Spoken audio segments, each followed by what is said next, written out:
Hi అండి. ఇది మొన్నటి వీడియో అండి. వరలక్ష్మి వ్రతం రోజు అక్కాళ్ళ ఇంటికి వెళ్ళామని చెప్పాను కదా! అక్కడి వీడియో అండి. ఇంకా పూజ అయితే పూర్తయిపోయింది. నాకైతే అమ్మ పేరు చెప్పి నాకు ఫస్ట్ తాంబూలం అయితే ఇచ్చేసిందండి. ఇంకా అయిపోయిన తర్వాత వాళ్ళ ఫ్రెండ్స్‌కి ఫ్లాట్‌లో ఉన్న వాళ్ళకి కాల్ చేస్తే వాళ్ళు పూజలో ఉన్నానన్నారు. పూజ అయ్యాక ఒక్కొక్కలుగా వచ్చారండి. ఆళ్ళకి పసుపు, బొట్టు, తాంబూలం అయితే ఇచ్చేసిందండి. ఇచ్చేసాక వాళ్ళు కూడా మమ్మల్ని రమ్మని పిలిచారండి.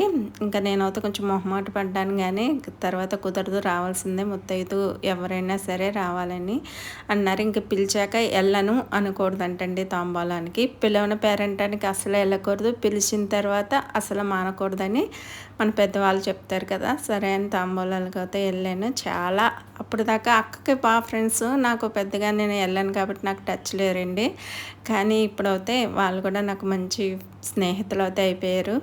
ఇంకా ఉదయం నుంచి సాయంకాలం దాకా మంచి హడావిడండి ఇంకా. ఆ రోజునైతే శ్రావణ శుక్రవారం రోజు మేమైతే వైజాగ్‌లో ఉండగా అయితే ఇంకా ఒకళ్ళ ఇంటికి ఒకళ్ళకి అలాగా ఒక 50 మంది, 100 మంది ఇళ్ళల దాకా ఎళ్ళేవాళ్ళమండి. అంత సందడిగా ఉండేది వైజాగ్‌లో ఉండగా. ఇక్కడికొచ్చాక ఇంకా మాకు పెద్దగా ఎవరు తెలీదు.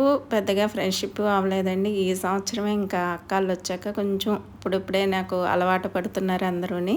ఇంకా తాంబూలాలైతే చక్కగా జరిగినాయండి. చాలా మంచిగా అనిపిచ్చింది. ఈ వీడియో నచ్చినట్టయితే లైక్ చేయండి.